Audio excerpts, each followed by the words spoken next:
Hello, Gil. What's going on, Jeff? Happy to be with you. Yeah. So, Gil, you are like my mastermind soul brother. So you like to do masterminds. And tell us, what is your business today?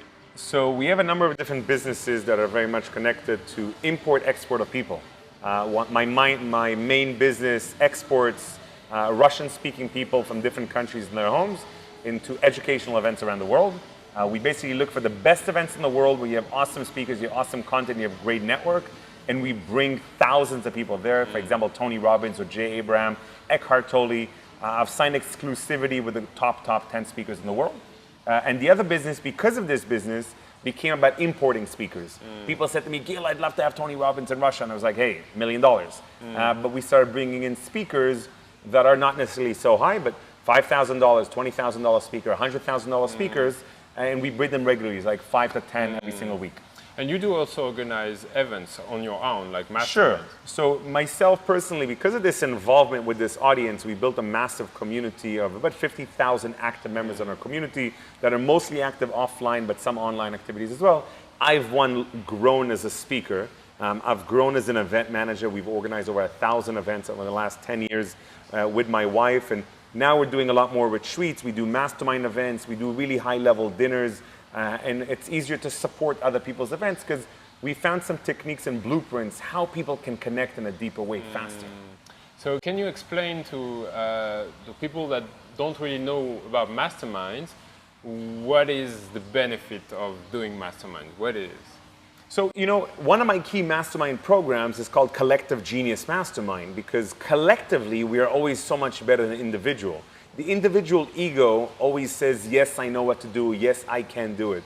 But actually, no, we don't know what to do, and no, we cannot do it on our own, because if we look at everything we've achieved in life, it's usually been with the inspiration, with the help, with some of the guidance of another human being. It was a book, it was a video, it was a parent, it was someone doing something that made us take this next step. So what I've understood is I've been able to kind of, decode how people socialize. Now, I've decoded it for myself. I needed to learn how to step out of my shell and how to connect with people. I've written books about networking, and masterminding is a deeper way of networking with people. So that basically, if you have a group of people together in a room and they're all needing help in something, what I've learned is that if you have 10 minutes to go shopping and you run into a supermarket and you have to feed a lot of different people around you have a lot of solutions that you need to create. And you go out there and you buy this and that and that and that. And then you come home and you have to think about what to do. Some people, and that's planning exactly what is the recipe I want, and that's good. You can plan. 10 minutes is a lot of time in a supermarket. Some people would go in and would just, I have 10 minutes, okay, quickly this and this and this and this and this and this, and then I'll figure out what I'm going to make at home. In a mastermind, when you bring the genius minds together, these people around you in that period of time are helping you to plan.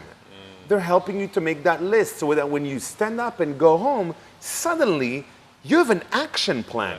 And it's not always about answers, it's about insights, it's about guidance, it's about new connections, it's about introductions. It could be even a case. Hey, I just did what you're trying to do. Let me share with you what steps I've taken. So a lot of people comes to me and say, hey Jeff, where I can find a good mastermind for me? So do you have any advice to find like what is the evaluation of the different masterminds? Sure. So I think it's a really awesome question. I get this all the time. So first of all, our company is currently in the final stages of launching a global database of masterminds in the world, and I look forward to launching yours because his is really one of the greatest mastermind I've heard about. I've been to his mastermind. He's an awesome facilitator. But what I think they should do if they're a local person, first of all, go on social media and check what masterminds are out there. Second step, decide who's leading the mastermind and do I like them just this much. A mastermind leader does not need to be the greatest person in the world that will have all the answers. It's about, are they a pretty cool person who will know how to attract other people to this mastermind? Don't overthink and overlook at who's in the mastermind, what's included, what's in the program, what am I going to get out of it? Because then you're messing yourself up to not making a decision. If the price of the mastermind is worth an investment, basically, in my opinion, the price of a good mastermind, like a price of a coach, is an average salary of a person for 3 months. If you made this salary for 3 months, that is an investment for a 1-year mastermind.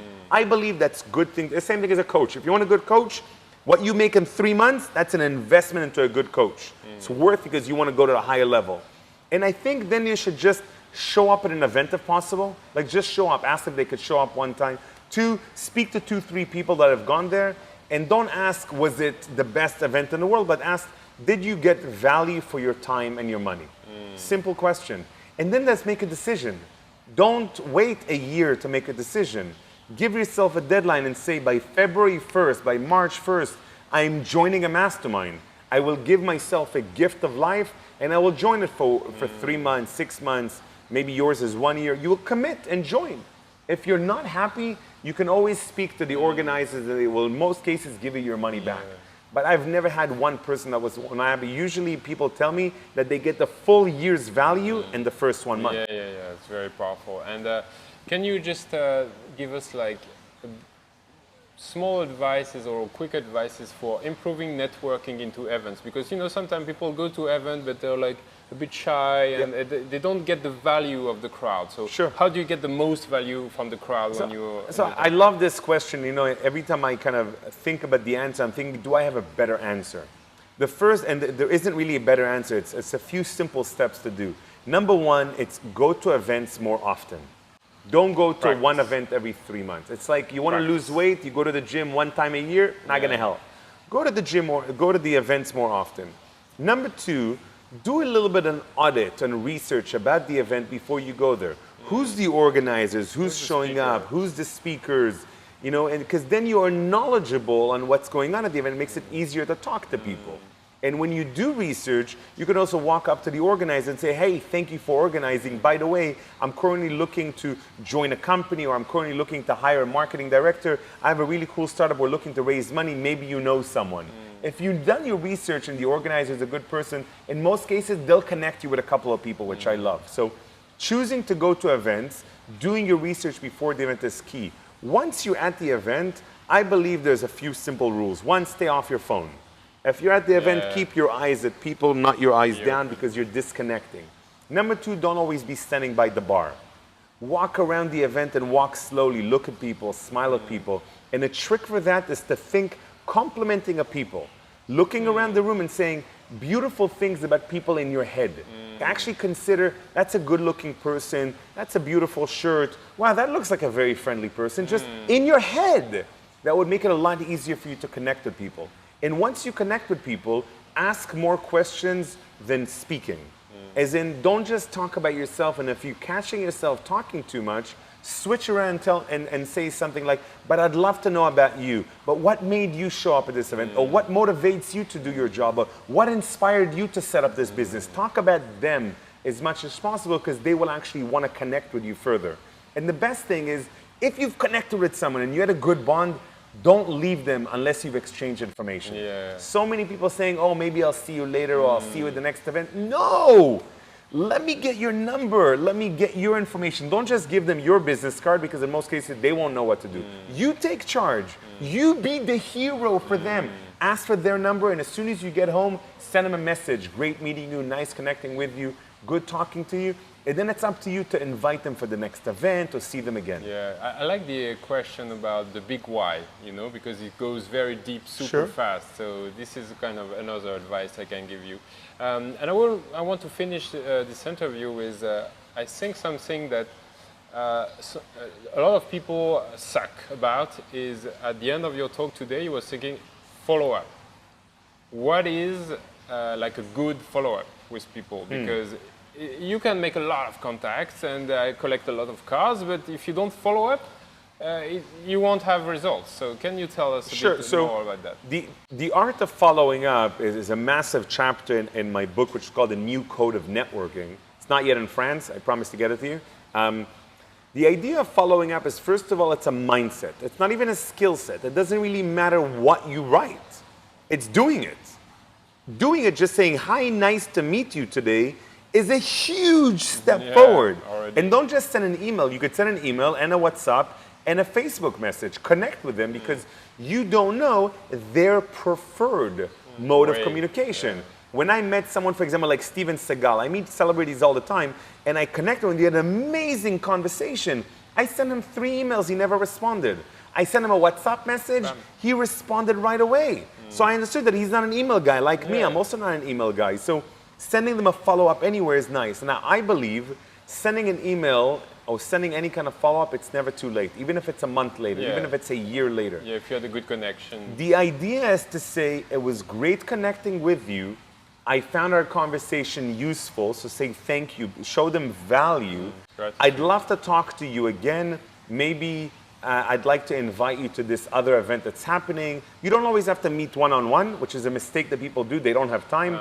You can invite them for a gathering. Hey, I'm meeting up with some other industry experts for lunch next week. Maybe you want to join us, so you're meeting them in public. It's easier. I'd love to hear more about some of your goals and some of what you're trying to do this year. Maybe there's something I can help you.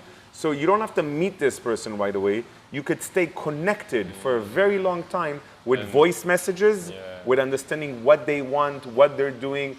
I just sent over 1,000 messages over the last few weeks since the beginning of the year to many, many people, asking them all very simple. Question, what's new and exciting and what are you planning for 2020? Easy, nice, like, hey John, it's been a while since we connected. I'm here with my family for the next couple of weeks. Super excited about all the projects we're working with Tony and all the blah, blah, blah, blah, blah. I'd love to hear what's new and exciting with you and what sort of plans do you have for 2020. Maybe we can find a way to support each other or even meet in the near future. Done. I'm not promising I'll meet them. I'm not promising any business. I just want to see if maybe that person that used to be close to me, maybe will be close to me once again in the future. Okay, so tomorrow you do like an event. Can you just talk a bit about what you do tomorrow? So tomorrow is going to be a collective genius mastermind where we have different groups of people. We have local Indonesian entrepreneurs as well as royal family. I actually connected with people in the royal family, the king himself, and they are inviting. We're not putting them on one table. We're splitting them up in many, many tables. Cool. We have about 40 investors that are showing up, 30 currently plus investors that are showing up. These are investors who are new, they're not locals, but they're international people who are either new, who have want to do something here in Bali. We have a lot of entrepreneurs and freelancers who are coming in. The idea of tomorrow is one, to give the actual blueprint of a mastermind itself so that they can use it at home.